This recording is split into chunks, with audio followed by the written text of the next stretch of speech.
My keynote address is titled Why Trump? Why Now?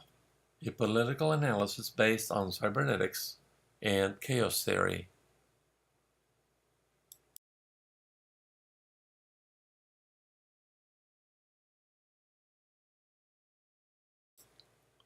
All good talks start with a joke, so I am borrowing this one.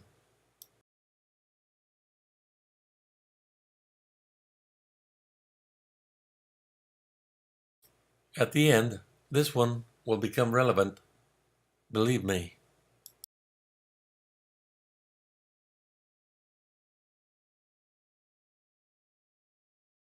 Hello, I am Javier Rivas, an attorney. You are also attorneys, so you expect a good argument from me defending the title of this conference. I am also a cybernetician, and so are you. But you perhaps just don't know it. As an attorney and a cybernetician, I'm going to talk about laws and how they are linked to highly complex systems, meaning systems where control feedback plays a vital role. Most of the slides have a whole YouTube video behind them supporting what I am saying. The names of these videos are on the blue margin on the top, with the corresponding links showing somewhere in the slide.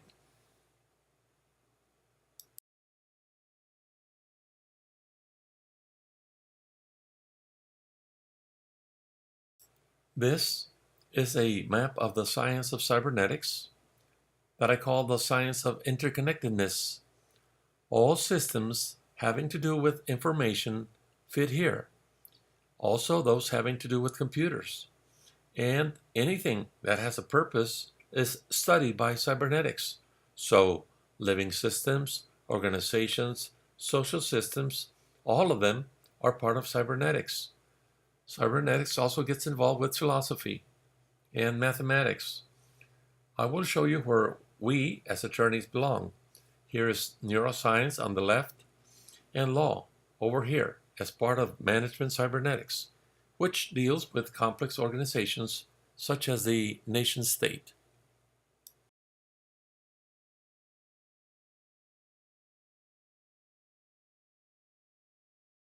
Now I have two questions for the audience. First is, what are positive and negative feedback? Anyone? And the second is, what two types of logic are used by lawyers? I will be answering both questions during the presentation. Thank you.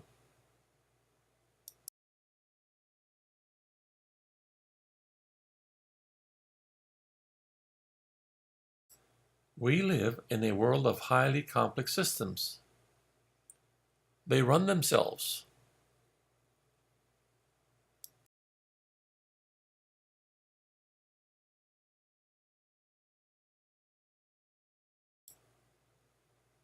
Complex systems acquire their own purposes and they do what they want. As attorneys, as lawyers, as legislators, we try to tame them. We think we create them, but complex systems always do what they want. Here is Professor Stafford Beer some time ago, and he said that the purpose of a complex system is what the system does.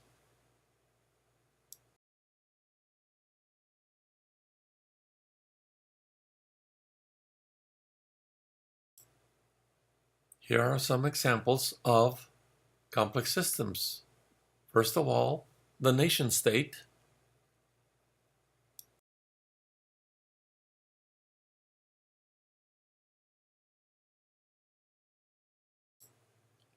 The human body is another complex system, pretty much runs itself.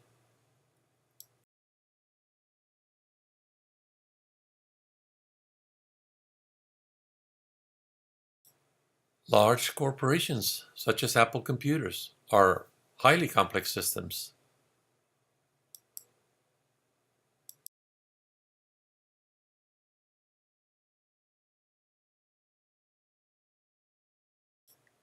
International finance is another complex system that pretty much runs itself.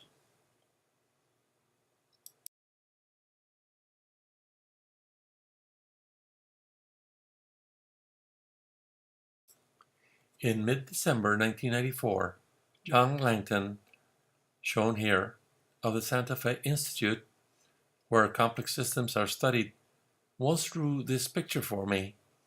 This blue arrow is the trajectory of a complex system when it reaches a crisis, shown here as a black cloud. It will either evolve into a better organization or settle downwards towards disorder. The term order out of chaos has to do with spontaneous self-organizing features of complex systems.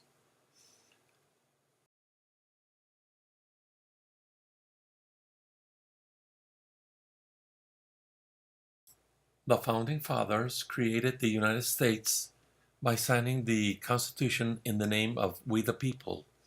That was in 1787. The United States is a highly complex living system, and this Constitution has worked well for about 229 years, and in this election, parts of the system are operating under great stress. The country is divided into two very large and confronted groups, represented by Hillary Clinton on one side and Donald Trump on the other. In my opinion, Hillary Clinton is trying to use her mandate to change the Constitution on some very key issues.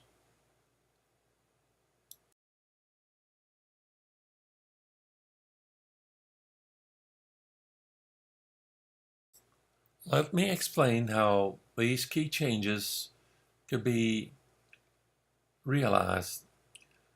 Here you see the principles on which the Constitution is built. You have number one, popular sovereignty expressed in the Constitution and establishes a number two, limited government. Then that translates into a federal representative democracy with periodic elections. That is principle number three, which then is organized using principle number four, which is separation of powers and division of powers, which in itself then sets controls through a series of principle five, checks and balances. And that's the way that legislation is produced, where individual freedoms, rights, and obligations are established or set down in further detail.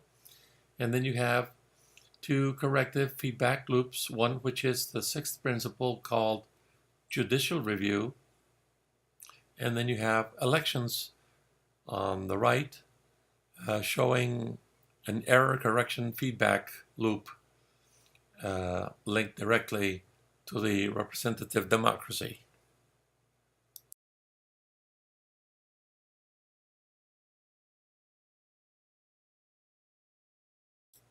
If we rearrange the principles, placing all of those having to do with the structure on the left side and the people and their freedoms on the other, with the Supreme Court as arbiter, it is plain to see that all you have to do is move the fulcrum just a little bit to the left or right, and the system will lose its balance and cease to exist.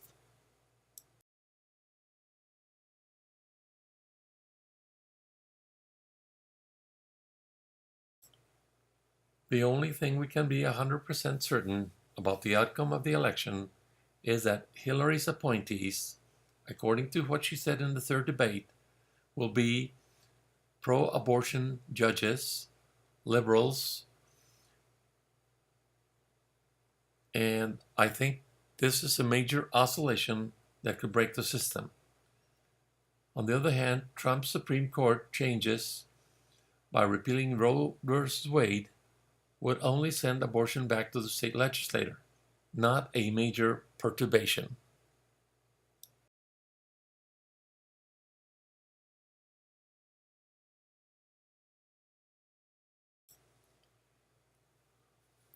Mrs. Clinton's plan is to control the Supreme Court 7-2 votes.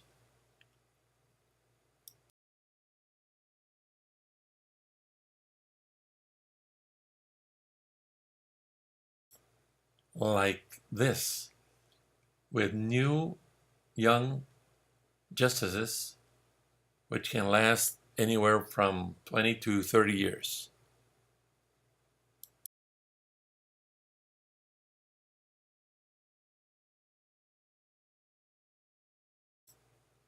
The liberal mass media is clearly on her side and giving her the power of the single-issue voter coalition.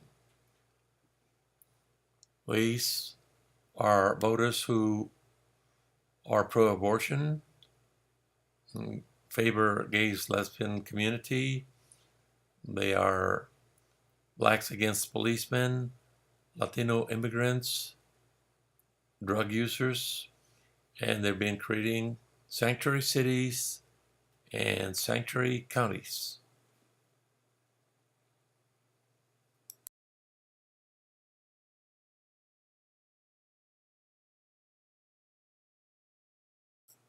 My friend, the late Professor Robert Benson from Loyola University Law School in California, wrote this book called The Interpretation Game, which I think is a must-read. He explains how interpretation can take the court and the Constitution in any direction, usually for the benefit of judges and lawyers.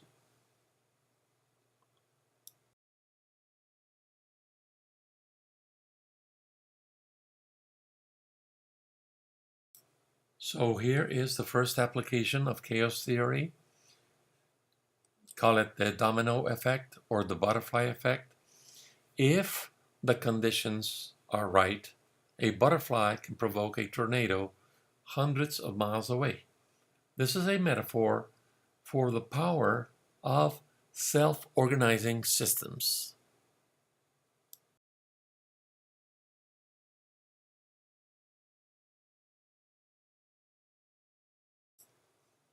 As I said, the media acts on the single-issue voter and motivates them to win the election.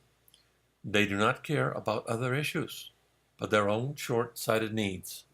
Once the delicate journalistic ethics control is blown, the freedom of the press becomes an agent working against the true nature of representative democracy.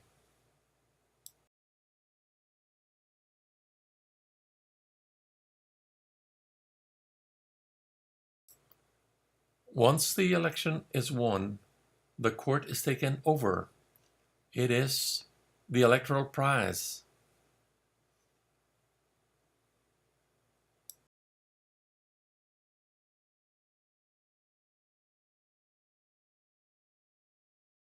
The first flapping of the butterfly wings goes against state rights, checks and balances, limited government, and the separation of powers.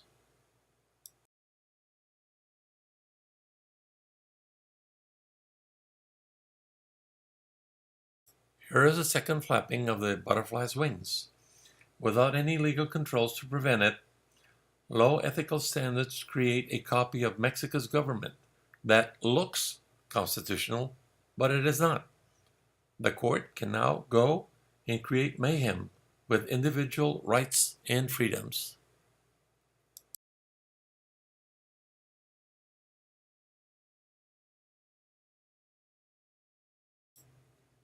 Here is another view of the domino effect.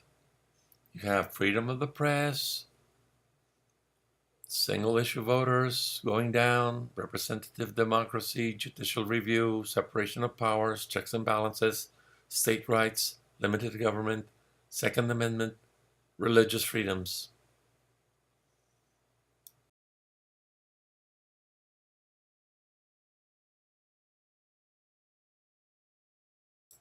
This list shows how much the Democrats look like Mexico's PRI party during an era called Patriotic Fraud era. The similarities between the PRI and the Democrats are so striking They must be stopped immediately. They are both corrupt and shameless organizations. They organize as networks for deniability. They buy votes with other people's money. They're not democratic internally or externally. They overspend without any accountability. They control the mass media, or most of it. They also control the pollsters. They employ henchmen to do dirty jobs. When they get caught, they deny it. And they also threaten and coerce voters.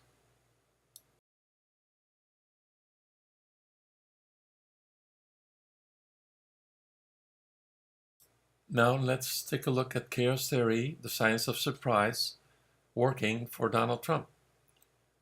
I played an important role in two Mexican elections. The 2000 election where Vicente Fox was elected president, and the 2000 victory of El Bronco in the state of Nuevo Leon.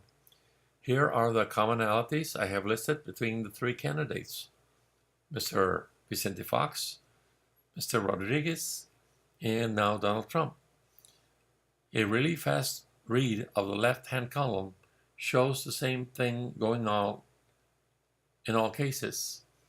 People are really fed up with the system, but the pundits discard them. The prevailing theory is the system cannot be beaten, but social networks come to the rescue. There's a lot of free publicity. They all have run against party lines and party discipline. There's plenty of mudslinging, but attacks make them credible as change agents. Media shows posters with unfavorable results.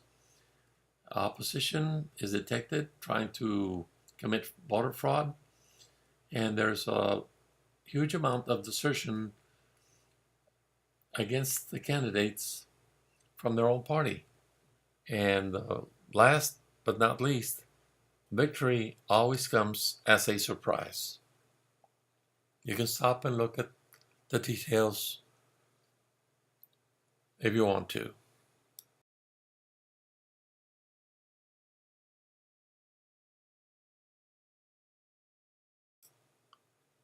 Now we turn back to the Santa Fe model for complex adaptive systems evolution.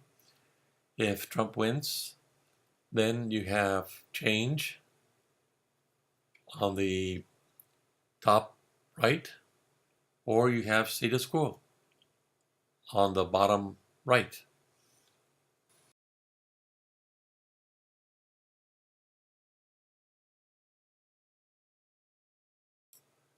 How did the PRI stay in power so long? Well, look at our Article 11th of our Constitution. It looks a lot like the Second Amendment of the United States Constitution, but I remind you that we're dealing with the treacherous complex systems where a very small difference in initial conditions will render a totally different result. Like the saying goes, the devil is in the details.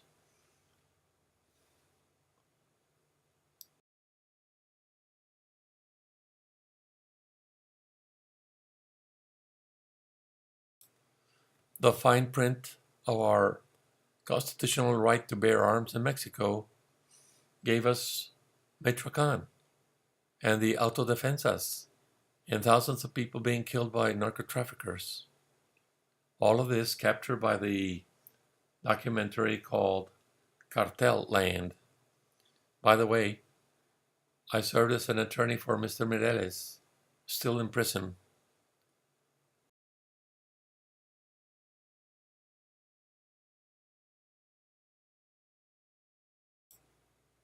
If the United States is ever going to turn into a great big Michoacan, then start packing and go to Texas. I think Texas will rather secede than give up their weapons.